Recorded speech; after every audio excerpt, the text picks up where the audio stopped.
नमस्कार दोस्तों, स्वागत करती हूँ आपका। राम किशन को उसकी पत्नी जब आज खाना देने के लिए खेतों में गई तो उसने देखा कि उसकी पत्नी बड़ी उदास लग रही है।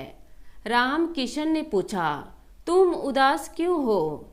जिस पौधे में फूल नहीं आते वह बेकार होते हैं, पार्वती बोली। राम किशन ने कहा, मैं कुछ समझा नहीं। आज मैं पड़ोस की माधुरी भाभी की बहू गीता की गोद भराई में गई थी। उसे देखकर मेरा मन भर आया। कितने उत्साह से पूरा परिवार लगा था गोद भराई की तैयारी में। यह दिन मेरे जीवन में तो अब तक नहीं आया।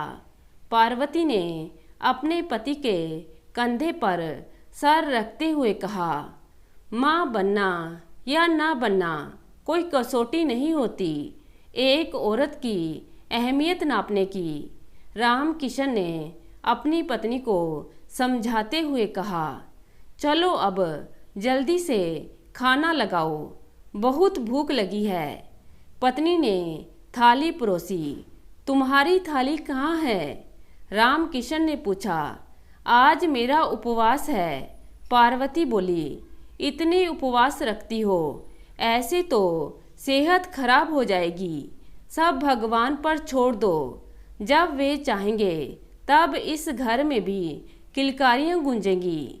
राम किशन एक गरीब किसान था। उसके पास एक छोटा सा खेत का टुकड़ा था। उसी से अपना जीवन यापन करता था।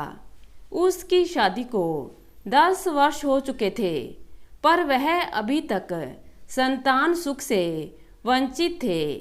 पार्वती ने कई बार गंगा स्नान करने की इच्छा जताई थी। उसी के लिए राम किशन एक एक पैसा बचत कर रहा था। राम किशन खाना खा ही रहा था कि उसका मित्र हरिया आता है और फूट फूट कर रोते हुए कहता है, मेरी बेटी लक्ष्मी को पेट में बहुत तेज दर्द है और उल्टियाँ भी हो रही हैं। गांव के सरकारी डॉक्टर ने तुरंत शहर जाकर बड़े डॉक्टर से इलाज करवाने को कहा है। महीने भर बाद लक्ष्मी की शादी के लिए खेत भी गिरवी रख रखे हैं। मेरे पास शहर जाकर इलाज कराने के लिए पैसे नहीं हैं। हरिया के कुछ बोलने से पहले ही राम किशन ने पार्वती को आंखों ही आंखों में कुछ कहा। पार्वती झट से 25,000 रुपये जो गंगा स्नान के लिए जोड़ रहे थे लेकर आती है और राम किशन को देती है। यह पैसे राम किशन हरिया को देते हुए कहता है, तुम शहर जाने का इंतजाम करो।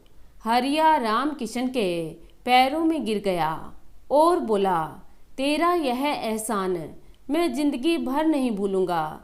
ऐसा कहकर वह आंखों में आंसू लिए चला गया। लक्ष्मी जल्द ही ठीक हो जाती है और देखते ही देखते उसकी शादी का दिन भी आ जाता है। पंडित जी कन्यादान के लिए लक्ष्मी के माता पिता को आगे बुलाते हैं। तभी हरिया कन्यादान के लिए राम किशन और उसकी पत्नी को बुलाता है और कहता है, मेरी बेटी को नया जीवन आप लोगों ने ही दिया है, इसलिए बेटी के कन्यादान पर आप लोगों का ही अधिकार है। राम किशन और पार्वती की आंखों से झरझर आंसू बहने लगते हैं। उन्होंने सपने में भी नहीं सोचा था कि निसंतान होकर भी उन्हें कन्यादान का सुख प्राप्त होगा।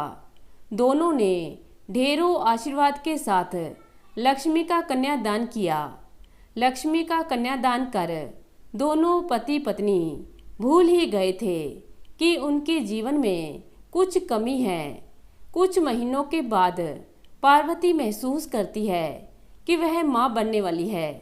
पति पत्नी भगवान की कृपा पर नतमस्तक हो जाते हैं।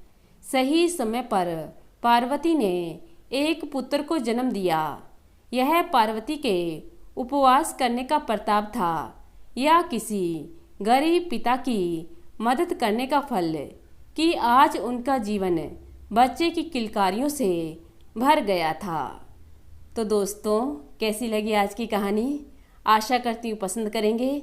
अगर अच्छी लगे तो लाइक करना मत भूलिएगा। धन्यवाद।